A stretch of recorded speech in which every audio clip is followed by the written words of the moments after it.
안녕하세요. 간호사연구소 한쌤입니다. 오늘은 최근 병원 채용 공고가 나오고 있다 보니 채용 공고 서류의 필수 제출 목록 중 하나인 자기소개서 작성에 대한 이야기를 해볼까 합니다. 앞서 블로그를 통해서 자소서 작성을 위한 과정을 1탄부터 3탄으로 글로 작성해 드렸는데 아무래도 글로 작성하면 이해하고 적용하는 데 어려움이 있을 것 같아서 오늘은 동영상으로 제작해 보았습니다. 그럼 지금부터 시작하도록 하겠습니다. 빅5를 비롯하여 다양한 병원들에서 자소서 항목을 살펴보면 지원한 직무를 잘 수행할 수 있는 이유, 그것과 관련된 경력 사항 및 활동, 성장 과정, 지원 동기, 장점 및 단점, 자기 신조, 입사 후 포부, 이런 항목들이 쭉 나오는 걸 볼 수 있습니다. 그래서 각 병원들의 자소서 항목을 전반적으로 정리를 해보면 단어만 사실 다를 뿐이지 요구하는 항목은 다음과 같습니다. 어떻게 자랐는가? 그리고 장단점이 무엇인가? 그리고 어떤 활동을 했는가? 왜 우리 병원에 지원했는가?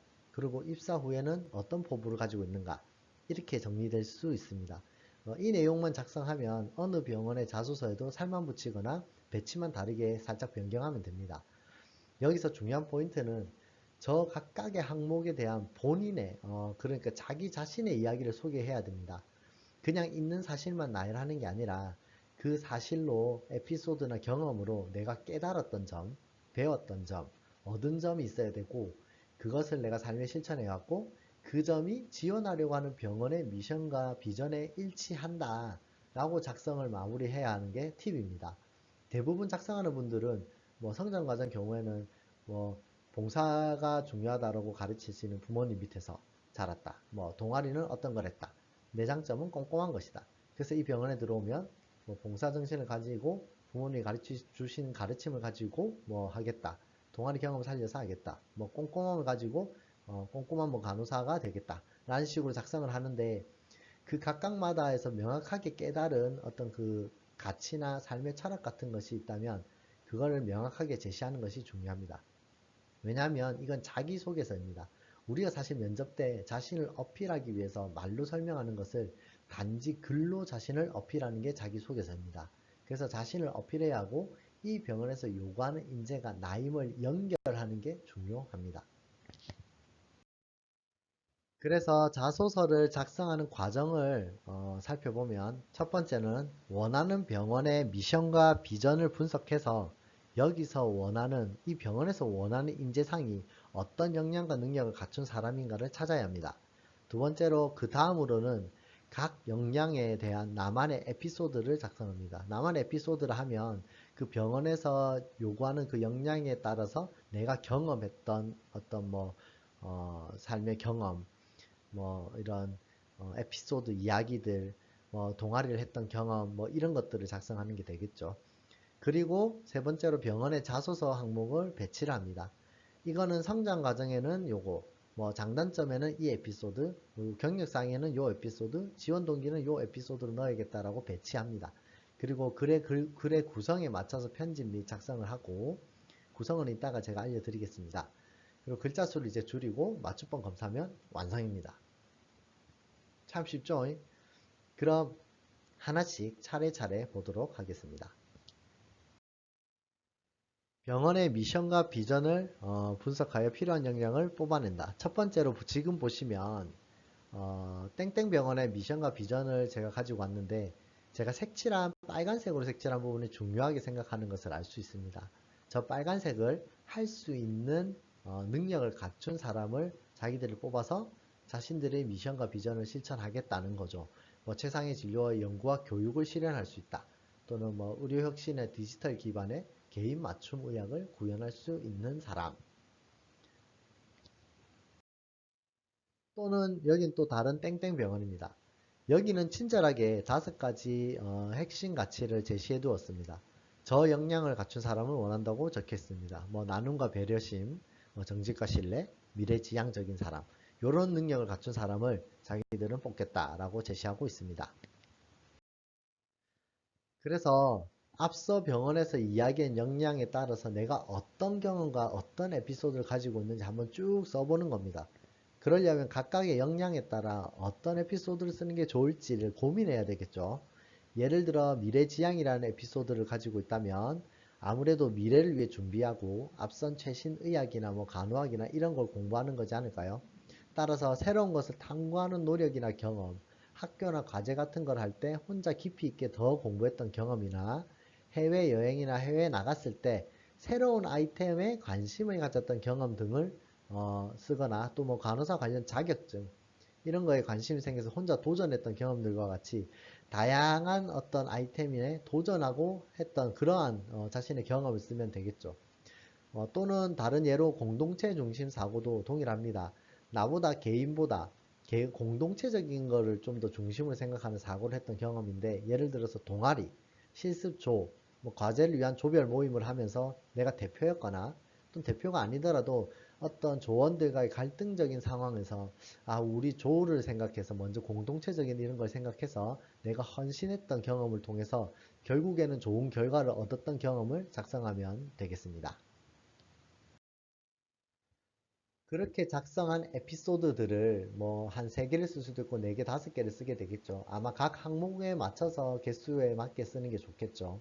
이렇게 병원의 미션과 비전에 따라 에피소드 여러 개 작성했으면 이제는 병원에서 제시한 자소서 항목을 쭉 써보고 어디에다가 어떻게 내 에피소드를 배치할 것인지 고민합니다. 예를 들어서 지금과 같은 왼쪽에 있는 항목이 내가 넣고자 하는 병원에서 제시한 자소서 항목이면 오른쪽과 같이 내가 쓴 에피소드를 배치하면 되겠습니다.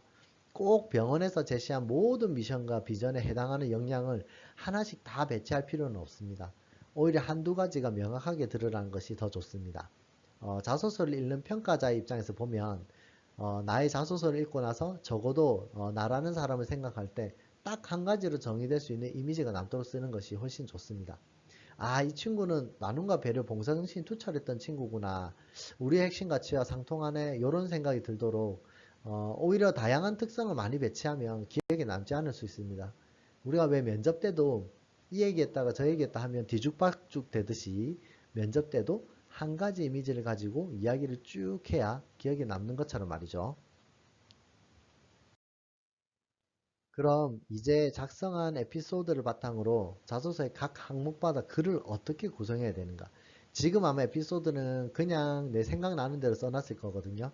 그거를 이제 자소서 항목에 각 항목에 어떻게 넣어야 되고 글은 어떻게 구성해야 되는가? 대부분 자소서를 작성하는 걸 보면 내 이야기를 그냥 쓰고 바로 포부로여지거나 나의 에피소드는 아예 없고 통상적으로 좋은 당연한 이야기들만 작성을 합니다. 예를 들어서 간호사로서 이루고자 하는 꿈과 목표가 높고 전문성을 높이고자 노력했습니다. 그래서 중요한 것은 경험이라고 생각합니다. 그래서 누구보다 많이 배우고 듣기 위해 노력했습니다. 그렇게 함으로써 전문성을 높일 수 있었습니다. 앞으로도 항상 부족함을 갖고 있다는 생각으로 더 높은 목표에 도달하기 위해 노력하겠습니다. 사실 지금 이렇게 쓴 글은 너무나도 당연하고 좋은 내용만을 썼지만 자소서라기보다는 그냥 어떤 좋은 글을 읽는 기분이 듭니다. 사실 자기 자신을 어필하지 못한 글이죠.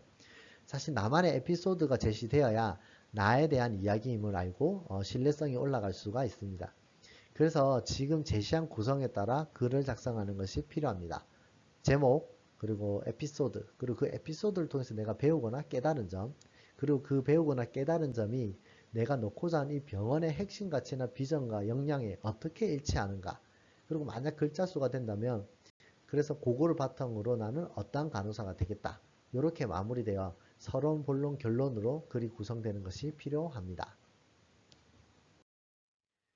이제 글자 수를 줄여야 되겠죠. 지금까지는 에피소드를 쭉 써고 글의 구성에 서론, 본론, 결론으로 쭉 써서 글이 아마 되게 많을 거예요. 그럼 이제 줄여야 되겠죠. 줄이는 팁을 지금부터 5가지로 설명을 드리겠습니다. 자, 삼성병원의 경우는 사실 엄청나게 글자 수가 적습니다.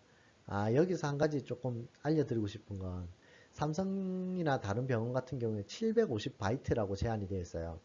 그러면 간혹 학생들 중에 750바이트를 750자로 착각하는 경우가 있습니다. 보통 한 글자를 2바이트 또는 3바이트를 차지하는데 그건 병원마다 다릅니다. 따라서 바이트로 제한을 둔 병원의 경우에는 꼭 자소서를 온라인으로 넣는 창을 띄워놓고 글자 수를 체크하세요. 아무튼 글자 수를 이제 줄이는데 그 팁을 보면 첫 번째로 나는, 저는, 제가 자신을 나타내는 이런 말은 되도록이면 삭제합니다. 자소서를 쓰면 습관적으로 자기가 말을 하는 습관으로 글을 쓰다 보니까 자신을 지칭하는 말을 많이 쓰게 되는데 자기소개서이기 때문에 자기 자신의 이야기임이 전제로 되어 있기 때문에 빼도 말이 되면 다 삭제하는 게 필요합니다. 자, 두 번째로 중복되는 말, 단어를 하나로 줄입니다. 실제로 자신은 중복되는지 모르는 경우가 많지만 가장 많이 하는 실수입니다. 지금 제시된 예시처럼 고등학교를 자율고로 진학하여 처음으로 집을 떠나 기숙사 생활을 하였습니다.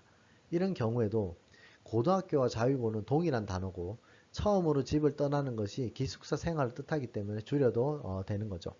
세 번째로 이야기하고자 하는데 영향력이 없는 말은 지워야 합니다. 즉 쓸데없는 말이 생각보다 많이 들어갑니다.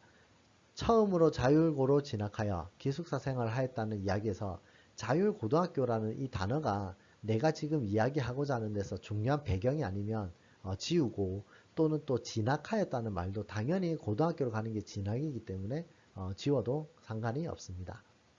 네 번째로 사람이 말을 하다 보면 특정하게 한 단어로 의미가 전달되는데도 풀어서 말하는 경우가 많습니다.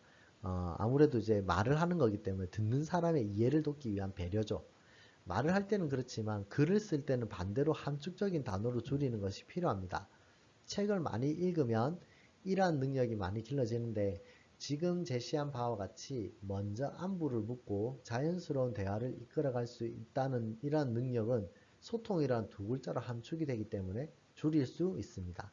사실 이렇게 줄이는 건 어렵다 생각할 수 있는데 쉬운 방법을 알려드리면 하나로 줄여도 될 것 같은 문구를 복사해서 네이버 검색창에 넣고 검색하면 유사한 단어가 나오는 경우가 많습니다. 그걸로 대처하면 되겠습니다. 글자 수를 줄이는 다섯 번째 팁은 작성한 나의 자소서 문장을 하나씩 하나씩 빼고 읽어봤을 때 말이 되는지 확인해보고 말이 되면 빼는 겁니다. 예를 들어서 밑에 이제 세 문장이 나와 있죠. 그러면은 첫 번째는 1번을 빼고 읽어봐요. 아버지는 직장 때문에 2주에 한 번씩 집에 오셔서 가족간의 시간을 보내려고 노력하셨습니다. 부모님은 공부를 잘하는 것보다 남을 돕는 것을 중요하게 가르치셨습니다. 약간 말이 안 되죠. 그럼 1번은 살려야 되는 거고 2번을 빼고 읽어볼게요. 남을 돕고 살아야 한다고 강조하시는 어머니의 영향으로 어렸을 때부터 늘 도와야 한다고 들으며 자랐습니다. 부모님은 공부를 잘하는 것보다 남을 돕는 것을 중요하게 가르치셨습니다. 이번 문장은 빼도 전혀 내가 말하고자 하는 부모님이 무엇보다 봉사, 남을 돕는 걸 중요하게 가르쳤다라는 의미에 전달해서 전혀 문제가 없죠. 이런 경우 이번 문장을 빼도 되는 거죠. 사실 내가 글을 쓰다 보면 자신이 알고 있는 이야기를 작성하기 때문에 이것저것 고려해서 습관적으로 이야기를 하는 것이 글에 묻어나는 경우가 많습니다. 따라서 이 부분은 다 쓴 글을 친구나 주변 사람한테 보여줘서 필요 없거나 중복이 된다라고 느껴지는 부분이 있으면 표시해 달라고 해서 본인이 다시 한번 읽어보고 삭제하는 것이 필요합니다. 그래서 2번을 빼고 1번과 3번 문장을 정리하면 되는데 다시 또 1번과 3번을 보면 글자 수를 줄이는 팁에서 준해서 볼 때 중복이 되는 이야기가 많죠. 그래서 공부를 잘하는 것보다 먼저 다른 사람을 도울 수 있는 사람이 되길 바라시는 부모님의 역량으로 말을 중복되는 걸 빼고 줄일 수가 있습니다. 자, 그러면 지금까지 배운 걸 토대로 연습을 해보도록 하겠습니다. 지금 제가 제시한 이 문장을 가지고 글자 수를 줄이는 연습을 해보겠습니다. 일시정지 하셔서 한번 줄여보시고 완료되면 재생을 다시 한번 눌러보세요. 자, 연습에서 1단계로 저는을 삭제합니다. 다음으로 반복되는 단어와 문장을 삭제합니다. 여기서 보면 병원에서라는 말과 간호사라는 단어가 중복되고 있습니다. 세 번째로 문장을 단어로 바꿀 수 있으면 수정하기 위해서 보면 환자의 상태, 감정, 요구를 제일 먼저 확인하는 이라는 말은 결국 간호사정을 뜻하고 계속해서 공부하고 노력해야 되는 것은 전문성을 높이거나 전문성을 키우는 것에 해당하니까 그 말로 단어를 바꾸면 되겠죠. 그렇게 줄이면 마지막으로 이렇게 문장이 완성이 되겠죠. 실습을 통해 간호사정으로 환자의 요구도를 먼저 파악하는 것의 중요성을 깨달음으로써 간호사의 전문성을 계속 키울 수 있는 노력이 필요하다고 느꼈습니다. 마지막으로 자소서를 쓸 때 맞춤법 검사와 유의사항입니다. 첫 번째로 줄임말은 금하는 것이 좋습니다. 본인만이 알 수 있을 수 있는 단어나 줄임말이라도 동음이어가 많기 때문에 읽는 사람이 오해를 일으킬 수 있으므로 풀네임을 작성하는 것이 중요합니다. 자, 두 번째는 자기들 학교에서만 쓰는 단어나 말을 쓰는 경우가 많습니다. 뭐 예시처럼 MD 학회가 뭔지 또는 PAS 청년봉사단이 무엇인지 우리는 모르기 때문에 풀어서 쓰거나 아예 없어도 사실 문맥에서 이해하는데 문제가 없으면 삭제해도 됩니다. 세 번째로는 나의 이야기를 쓰는 것입니다. 보통 지원 동기 및 입사 포부를 작성할 때 범하는 실수인데 자신이 지원하는 병원의 소개글을 가지고 와서 훌륭한 병원임을 명시하고 거기서 자신의 뜻을 펼치려고 한다. 이렇게 이제 입사 후 포부나 지원 동기를 작성하는 경우가 많은데 이런 경우 병원만 바꾸면 얼마든지 다른 자소서가 될 수 있다는 인식을 줄 수 있고 또 자소서는 나의 이야기, 자신의 이야기를 담는 것이기 때문에 병원에 대한 설명을 할 필요가 없습니다. 되려 나의 에피소드를 한 줄 더 쓰고 그 에피소드 때문에 이 병원을 지원할 수밖에 없었다고 자신을 어필하는 것이 필요합니다. 네 번째로 한 항목에는 한 가지에 대한 이야기만 쓰는 것이 필요합니다. 많은 주제와 많은 장점을 담고 싶은 마음은 충분히 이해하지만 아까도 이야기했다시피 글을 다 읽고 나서 명확한 이미지가 하나가 떠오를 수 있도록 하는 것이 자신을 어필하는 가장 좋은 방법입니다. 다섯 번째로 구어체로 써서는 안 됩니다. 자소서는 결국 글이기 때문에 자기가 말하는 투로 작성하는 것은 이야기가 중복되거나 글의 맥락이 매우 어색하고 우스워 보일 수 있습니다. 이렇게 전반적으로 자소서를 작성하는 방법에 대해서 소개해 드려 보았는데요. 간호사 연구소를 통해 많은 학생들의 병원 자소서를 제가 첨삭하면서 가이드가 있다면 훨씬 더 자소서를 잘 쓸 수 있지 않을까라는 생각에서 영상을 제작하게 되었습니다. 사실 이렇게 설명한다고 해서 바로 자소서를 잘 쓰기는 어렵고 많은 좋은 자소서 가이드 책부터 영상들이 많이 있지만 이렇게 단계별로 자소서를 소개하는 영상이 별로 없고 또한 간호사가 자소서를 쓰는 방법은 병원에 이제 지원하는 것이기 때문에 간호사가 만들면 훨씬 더 이해하기 쉽지 않을까 싶어서 제작하게 되었습니다. 앞으로도 간호학생과 간호사를 위해 진짜 필요한 것들에 대한 연구를 통해 컨텐츠를 많이 만들 수 있도록 하는 간호사 연구소가 되겠습니다. 많은 관심과 응원 부탁드리겠습니다.